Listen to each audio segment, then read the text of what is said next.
Bonsoir à tous, bienvenue dans votre émission La Réunion Lula. On va, comme il y a quelques jours, recevoir un jeune magicien prometteur, c'est dans Cosmo Réunionnais.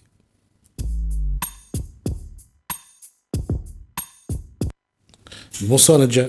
Bonsoir Gismi, tu vas bien? Alors, depuis la dernière fois, on a essayé d'évoluer un petit peu. Oui, voilà, en tout cas, merci beaucoup de m'avoir réinvité, ça fait très plaisir. Alors, on me dit souvent... Oui, vas-y. Allez-y. Oui, ok, je peux commencer. On me dit souvent, en fait, par rapport à mon dernier passage, si je pouvais faire apparaître de l'argent. J'ai dit que je fais de la magie, pas des miracles. Mais on peut quand même essayer un petit truc, un petit tour d'entrée, ça se fait avec un billet de 50. On va bien la caméra, c'est bon? Ça va très très vite. Allez. À 3, 1, 2. Et si on secoue comme ça, on a l'impression que le billet change en billet de 100 euros. D'accord. Vous voyez Et du coup, je vais garder en souvenir. Du coup, voilà. D'accord. Donc, si vous avez envie de faire la même chose chez vous, c'est possible. Il n'y a pas de danger. Donc, et bonne chance. Alors, on parle. La dernière fois, j'ai demandé à Nadja, c'est de la magie ou c'est de l'illusion? C'est les deux, magie, illusion. Après, comme je dis, hein, je le répète assez souvent, illusionniste, c'est plutôt plus honnête, on va dire. Parce qu'en vrai de vrai, on sait que la magie, ça n'existe pas au niveau technique. Mais je veux dire, la magie, c'est plus pour faire rêver les gens. Puis ça claque. J'allais dire, si vous avez regardé ces deux films, les Insaisissables. Insaisissable. Insaisissables, je Oui. crois. Il y a une capacité de... C'est de la magie moderne. Voilà. Voilà. De faire des tours, des illusions, c'est spectaculaire. On ne voit pas les ficelles, entre guillemets. Oui, c'est ça. Il y avait un autre film aussi, c'est Le Prestige. Je ne sais pas si Avec vous l'avez vu chez avec vous. Hugh Jackman. Je crois, oui. Avec Hugh Jackman, je crois. Oui. C'était plus un film, Et là aussi, on va dire, vintage. voilà, Voilà, là, il y ancien. a aussi deux magiciens, entre guillemets, se tirent la bourre et se rendent Oui, coup voilà, pour coup. Ouais. la concurrence. Mm.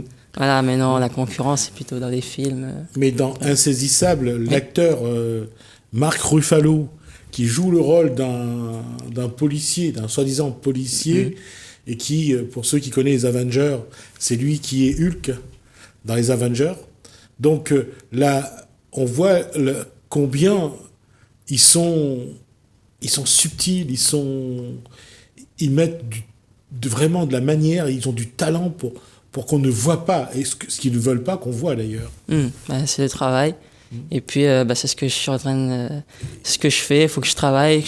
Et puis, comme on dit, le travail paye. Et puis aussi, les films, parfois, il y a des montages vidéo avec. Bien sûr. Il n'y a pas, si par exemple, la personne se téléporte d'un endroit à l'autre, il y a 95% de chances que ce soit un montage. Un trucage. Un trucage, voilà. C'est montage vidéo, après, ça reste un film. C'est pas comme un spectacle en live. Je crois que pour cette génération-là, je ne sais pas, mais pour la génération des années 70, de tout ce qui est dans la magie, l'illusionnisme, Houdini reste un magicien, reste, je dirais, un artiste à part. Mais après, le succès, ça s'oublie.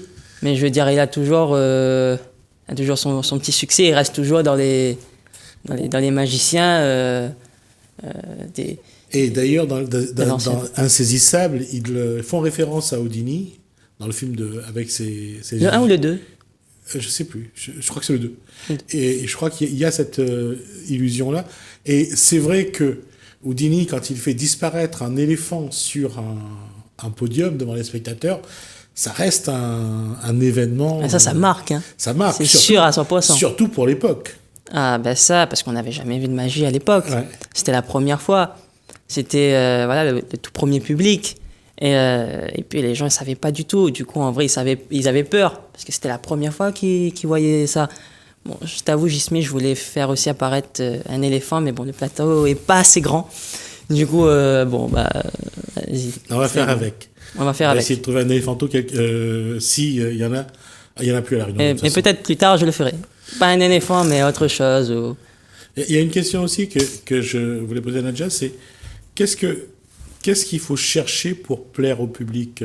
Le public demande toujours la grande émotion.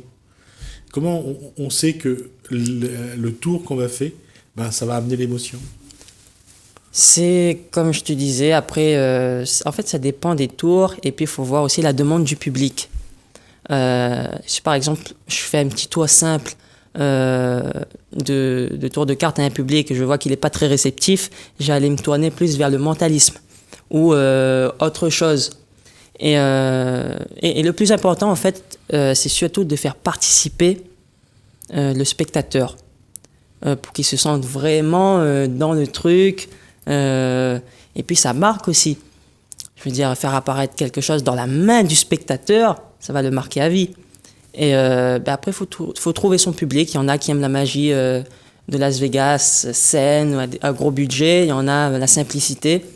Mais il faut tout essayer et puis voir les commentaires des spectateurs. À l'école primaire, à mon époque, il y avait un illusionniste qui passait pour faire des tours. Et ce jour-là, il a fait en sorte qu'un des élèves qu'il avait appelé sur le podium pond un œuf. C'était bien le tour, mais la personne, jusqu'à aujourd'hui, garde tous les sobriquets qu'on lui a donnés à l'époque. Il avait fait quoi? Il a fait pondre un œuf à un garçon. Ouais, quand même. Ah, bon, je fais pas ça, mais bon, que je sais pas c'était quoi, quelle drogue il avait pris ce jour-là, mais non, mais il a vraiment fait en sorte que les gens croient que le garçon a pondu un œuf. D'accord, et tout le monde a gardé. C'est une histoire vraie? C'est une histoire vraie? Ah, ouais. Puisque j'étais dans la course ce jour-là. D'accord, ok. Ouais, donc, j'oublierai jamais cette image où le gamin est penché et que l'œuf va sortir par derrière. Donc, ça prouve aussi que, voilà, ça marque. Effectivement, comme disait Nadia tout à l'heure, lorsque ça apparaît, et jusqu'à. Après, là, c'était plus un truc de rire aussi. Oui, ça a fait rire tout le monde. Et il a gardé tous les sobriquets que les gens lui ont attribués à l'issue de ce tour. Pour ça, je disais que parfois, il y a des souvenirs que peut-être qu'on n'a pas envie de garder non plus.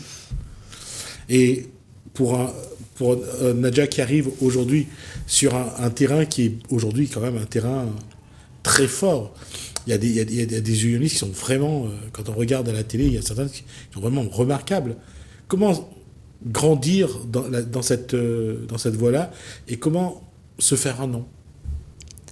C'est bon, avec le temps et le travail. Après, je veux dire, j'ai un long parcours encore, un long chemin à faire, et c'est compliqué aussi de se faire connaître, surtout à La Réunion, faut le dire, et surtout qu'il y a plein de magiciens qui ont de très gros niveaux. C'est compliqué aussi de les concurrencer. Voilà. Je dirais pas vraiment ça, mais plus faut être à la hauteur, quoi. Pour pouvoir s'imposer. Voilà, c'est ça.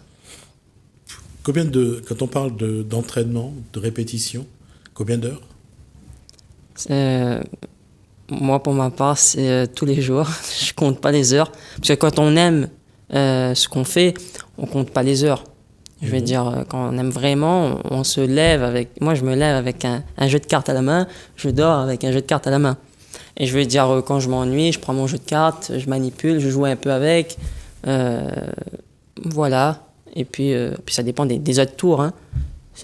Par exemple, je dois faire un spectacle, il y a un tour spécifique à faire. Ben là, je me mets à travailler, mais pas seulement au tour, pas seulement le niveau technique.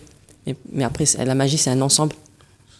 Et comment vivre ça, justement, lorsqu'on est dans une famille, lorsqu'on a une petite amie, et comment faire en sorte que ce ne soit pas envahissant, que ça ne complique pas la communication avec la famille, avec la petite amie, avec les amis.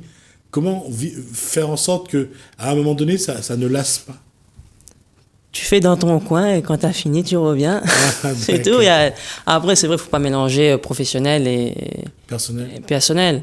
Parce que ça fait très vite saouler. Et moi, j'ai saoulé beaucoup de gens avec mes tours de magie, encore aujourd'hui.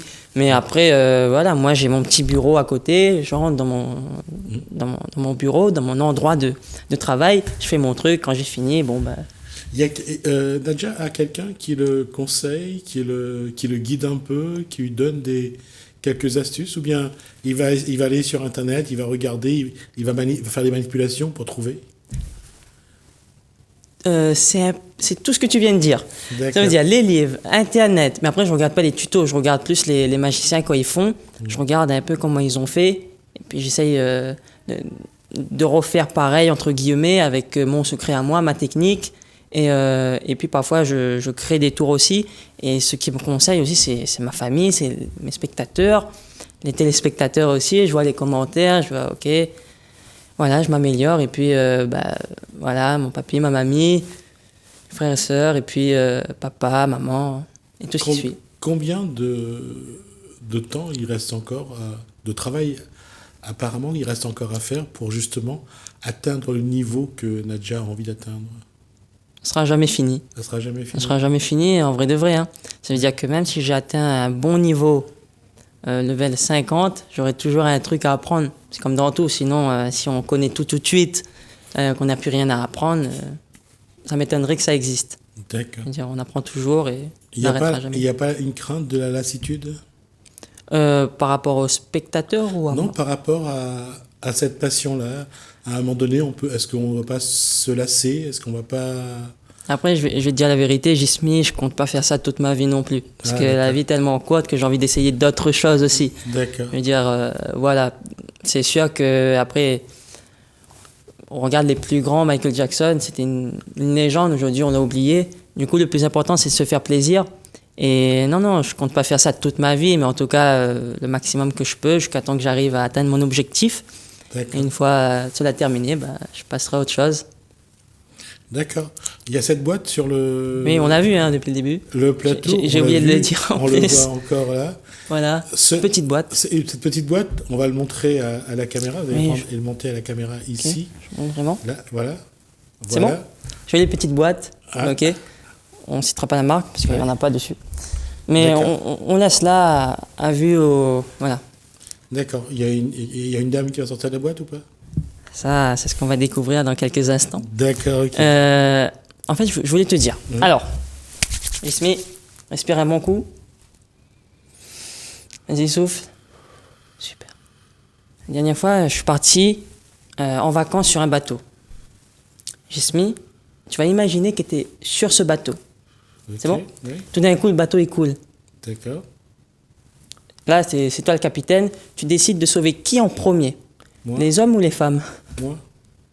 Toi? Ouais, le premier que je dois sauver, c'est moi. Mais comment tu vas faire pour sauver les autres? T'es le capitaine quand même. Si je me sauve et tous les gens te regardent, attention, dis pas n'importe quoi. Oui, mais si je me sauve moi, je pourrais sauver les autres. Si je veux sauver les autres, voilà, c'est une question logique. Okay. Mais est-ce que je sauve d'abord les femmes? Oui, bien sûr, ça sera les femmes en premier. Oh, d'accord, ok, il n'y a pas de souci. Bon, c'est ton choix. Ouais. Bon, du coup, tu te sauves toi en premier. Non, et les... je me préserve pour pouvoir sauver les autres. Ok, il n'y a pas de souci. C'est ce que je veux dire. Tu fais ce que tu veux, c'est ton bateau. Hein. Ouais. Ok, du coup, on sauve qui en premier? Les femmes. Ok. Les femmes seront représentées, si tu veux, Jismi, par des dames. Parce que dans un jeu de 52 cartes, on a 4 dames. Ouais. Ok. Tu vas imaginer que ici, j'ai les dames noires. Ici, les dames rouges. Oui. Fatigué. Non, j'avais pensé aux dames blanches. Non, rien à voir. C'est un autre délire. Non, j'ai pensé. Donc, ok. Du coup, ici les noirs, ici les rouges. Tu vas me pointer du doigt n'importe lequel. Les dames rouges. Ok, les rouges. Ok. Je prends mon briquet imaginaire, comme on est sur un plateau. Je les brûle. Je te donne les 2 cartes noires. Tu les prends. Une autre dans l'autre main. Ok.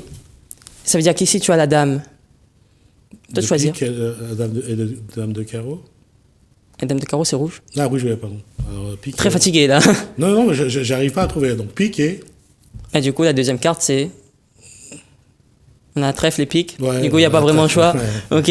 Je vais compter à 3. Et à 3, tu vas avancer une main, donc me donner une carte. 1, 2, 3.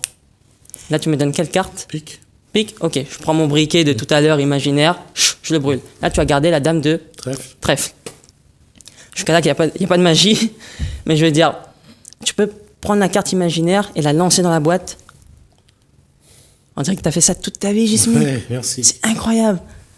Et dans la boîte, si on regarde, je m'approche un peu, c'est bon? J'ouvre. On est en direct. Non, pour le coup. C'est bon. Non, en fait, il n'y a pas une carte, mais il y a mon goûter, en fait, de tout à l'heure. En fait, c'est une orange. Il n'y a rien dans la boîte, hein. Il y a toujours, il n'y a rien. En fait, il y a une... Elle est bien fermée? Oui. Ok, c'est bon. En fait, t'as pas lancé dans la boîte, t'as lancé dans l'orange, en fait. L'orange, je la pose juste ici. J'ai apporté avec moi un petit couteau. Si je le trouve, voilà, super. Ok? Faut qu'on voit bien la caméra, je vais me lever. Ok? Et si on regarde ici, on peut faire un gros plan. J'ouvre l'orange, comme ça, tout doucement. J'en fous un peu partout, je suis désolé, Gismi. Hein. Complètement désolé. Les gens qui nettoient le studio. Ok. Et si on regarde ici, à l'intérieur, on a une carte. Ok? On voit bien? Je te laisse la prendre. Même si c'est pas la bonne, c'est fort. Hein. Et c'était Dame de trèfle, c'est ça? Oui, c'est une dame de trèfle. Dame de trèfle. On peut montrer à la caméra, c'est bien la Dame de trèfle. Et on peut t'applaudir, Gismi, parce que c'est toi qui as fait le tour, hein, franchement. Et ça sent l'orange maintenant. Ça sent l'orange, bah oui. Si ça sentait la banane, on se poserait des questions. Bravo pour le tour. Et qu'est-ce que j'allais dire? Préparer un tour comme ça demande beaucoup. Ça paraît rien, mais ça demande beaucoup. Rien que l'idée. Essaye de trouver une idée de tour. Ouais. Moi, j'ai pris beaucoup de temps pour trouver l'idée. Mais après, c'est un challenge. Et puis, bon, ben, voilà. Et là, justement, pour essayer vraiment de... Parce que le public est différent à chaque fois. Les gens autour de soi ont des exigences différentes, ont des goûts différents. Comment faire pour j'allais dire, vraiment pour que le public soit vraiment pris, captivé par la mise en place, comme là, par exemple, de prendre les cartes, de les envoyer là-dedans. Comment faire en sorte que le public soit vraiment attentif? Mais après, c'est vrai qu'il y en a qui sont pas vraiment attentifs, mais je veux dire, s'il accepte de voir un tour de magie, c'est pour regarder. Sinon, il aurait dit non. D'accord. Et puis oui, il faut voir les exigences. Ah, j'arrive pas à dire, c'est la fatigue aussi. C'est la fin de journée. Exigence. Voilà, c'est ça. Et des spectateurs, parce que en fait, il faut essayer les tours et voir leur réaction. Si tu vois que là, il n'a pas accroché, ben, on va améliorer le tour ou voir changer le tour. Faut toujours essayer, tenter et risquer. Nadja connaît beaucoup de jeunes de son âge, ou un peu plus jeunes ou un peu plus âgés, qui a cette passion de l'illusion. Oui. Je connais beaucoup. Je connais un que j'ai vu au restaurant, au Bocage. David Gabriel, je le salue. Je sais pas si tu connais. Non, là, je vois pas qui c'est. Non, David Gabriel, voilà, il s'habille en vert. Et voilà, il m'a donné de super conseils. C'est un très bon ami. Et puis, bon, de mon âge, peut-être pas. Mais voilà. Après, j'ai eu l'occasion aussi de rencontrer Victor Vincent au théâtre de la Tour Eiffel. C'était un super spectacle parce qu'on est parti voir son spectacle. Pereira Far aussi à Barcelone. Tu connais ou pas? Non. Ouais. Ok, tu connais personne. Je rigole. Non, c'est vrai. L'illusion, c'est pas mon domaine de prédilection. Non, je te taquine. Ouais. Non, mais voilà, Pereira Far. Et puis voilà, déjà, je trouve que c'est pas mal. Déjà. Non, c'est pour voir si autour de ça, on a des relations, on a des. Oui, on a des relations. Par exemple, moi, je veux voir un tour. Si je suis pas sûr, je demande conseil. Je me dis, est-ce que ce tour-là, parce que après il y a différents tours où ça passe à la télé, ça passe pas à la télé. Parce qu'à la télé, on sait pas où c'est filmé. Il y a des tours où ça passe plus en street magie, la magie de rue. Et puis tout à l'heure, on avait parlé de films. Je sais pas si on a le temps, hein, je vais expliquer rapidement. Oui. Je suis parti voir le théâtre de magie, ça s'appelle, voilà, c'est ça, le musée de la magie, avec des posters d'Harry Houdini et tout. Et ils utilisaient la magie mécanique, si on peut dire ça, les automates. des trucs comme ça. Et dans le film Le Prestige, il montrait aussi qu'avant les premiers magiciens, par exemple, pour faire apparaître des colombes, ils mettaient dans des cages, et puis ils faisaient apparaître, et pour faire disparaître, je suis désolé, on est à la télé, ils écrasaient la colombe. Et voilà, ils écrasaient la colombe, ils faisaient apparaître une autre colombe qui disait que c'était la même, alors qu'ils avaient déjà bien amoché l'autre, quoi. Ouais. Je précise qu'aujourd'hui, ça a évolué. Heureusement que la magie a évolué. On a arrêté de faire ça. Maintenant, on en tue 2 colombes. Non, je rigole. Alors, on arrive à la fin de cet échange, Nadja. Est-ce qu'il y a une prestation, une présentation dans les jours, les semaines, les mois à venir? Ou pas encore de spectacle? Pas encore de spectacle, en tout cas professionnellement. Mais, parce que je m'entraîne toujours. Mais si vous voulez avoir plus d'actualité, n'hésitez pas à me suivre sur Instagram, c'est Nadja le magicien, collé, Nadja, Icien, ça se voit que c'est la fin de journée, très fatigué, et puis voilà, restez branchés, parce que je sors aussi plein d'autres vidéos sur ma page internet, voilà. Merci, merci pour ce moment de magie et d'illusion. J'espère que vous avez apprécié. Merci à vous de nous avoir suivis. Merci Alain, merci François. Je vous dis à bientôt.